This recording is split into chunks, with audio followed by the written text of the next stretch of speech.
ময়মনসিংহের ভালুকায় ধর্ম নিয়ে কটূক্তির অভিযোগে দীপু চন্দ্র দাম নামে এক পোশাক শ্রমিককে পিটিয়ে হত্যার ঘটনায় ১০ জনকে গ্রেফতার করেছে আইনশৃঙ্খলা বাহিনী।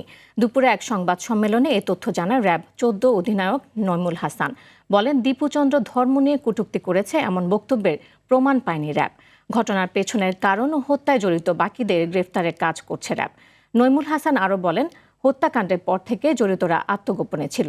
গোয়েন্দা তথ্যের ভিত্তিতে র্যাবের একাধিক টিম জেলার বিভিন্ন স্থানে অভিযান চালিয়ে ৭ জনকে গ্রেফতার করে। অন্যদিকে ঘটনায় জড়িত আরও ৩ জনকে গ্রেফতার করেছে ডিবি ও ভালুকা থানা পুলিশ।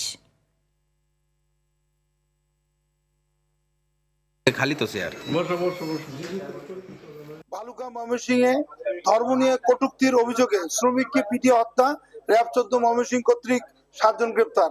ফ্যাক্টরি হতে জোরপূর্বক বাইর করে দাঙ্গা সৃষ্টির মাধ্যমে দেশীয় অস্ত্র দিয়ে আঘাত সহ কিল ঘুষি দিয়ে পিটিয়ে তাকে হত্যা করে।